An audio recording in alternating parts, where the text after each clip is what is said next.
კამერული და მონოსპექტაკლების საერთაშორისო ფესტივალი თბილისური ბროწეულები 2025 დასრულდა წარმატებით. ფესტივალი, რომლის პარტნიორიც Coca-Cola ბოთლერს ჯორჯია გახლავთ, 25 სექტემბერს გაიხსნა და 4 დღის განმავლობაში მაყურებლებს სერგო ფარაჯანოვის ლეგენდარული შემოქმედებითი მემკვიდრეობის გაცნობის შესაძლებლობა მისცა. ფესტივალის დეტალები შეგვიძლია ნახოთ ახლა ნინი გეგიშვილის მიერ მომზადებულ სიუჟეტში. თბილისური ბროწეულები 2025 კამერული და მონოსპექტაკლების საერთაშორისო ფესტივალი დასრულდა. ღონისძიებას, რომელიც რეჟისორ სერგო ფარაჯანოვის მემკვიდრეობას ეძღვნება, უკვე მეორედ სანდრო ახმეტელის სახელობის დრამატულმა თეატრმა უმასპინძლა. ფესტივალი 25 სექტემბერს სპექტაკლით „აღსარება მე სერგო ფარაჯანოვი გაიხსნა, რომელიც რეჟისორ ფარაჯანოვის სცენარზეა შექმნილი. მაყურებელს 4 დღის განმავლობაში შესაძლებლობა ჰქონდა რამდენიმე საათით ხელახლა შეხებოდა ფარაჯანოვის პიროვნებასა და ზიარებოდა მის შემოქმედებით მემკვიდრეობას. ჩვენი მიზანი რაც იყო მაქსიმალურად შეძლების დაგვარად ვცდილობთ რომ განვახორციელოთ რომ სერგო ფარაჯანოვის სახელობის, სერგო ფარაჯანოვის მემკვიდრეობა, სერგო ფარაჯანოვი და თბილისი არ დავაშოროთ ერთმანეთს და სწორედ ამიტომ თქვენ უკვე კარგად იცით რომ ამ ფესტივალის დაარსების და შექმნის მიზანიც სწორედ ეს იყო.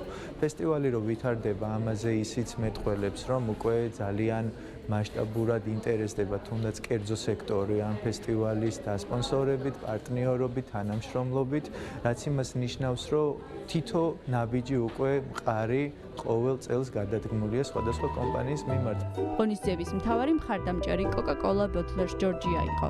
კომპანია, რომელიც მრავალი წელია მხარს უჭერს კულტურულ და შემეცნებით აქტივობებს.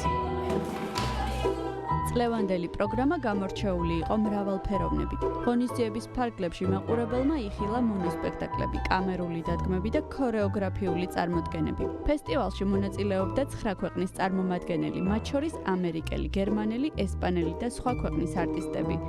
წელს ძალიან ძლავრი პროგრამა წარმოდგენილი ლიეტუვიდან, ამერიკიდან, გერმანიდან, ისრაელიდან, ესპანეთიდან მათი ქვეყნის ერთ-ერთი საუკეთესო სპექტაკლები ფესტივალს გახსნის ოსკარას კორშუნოვასის სპექტაკლი შეშლის წერილების მიხედვით და ასევე ის ვიზუალური არტი, რაც თეატრის ფოიეში იყო წარმოდგენილი, ეს არის იური მეჩითოვის გამოფენა სერგო ფარაჯანოვზე, იმიტომ რომ თბილისური ბროწეულები ეძღვნება ფარაჯანოვის მემკვიდრეობას და წელსაც ასე გაგრძელდა და ასევე ერთ-ერთი საუკეთესო თბილისელი მხატვრის ირენა ოგანჯანოვას გამოფენით გაიხსნა და ვიმედოვნებ, რომ უკვე მესამე წელი უფრო ძლიერი იქნება.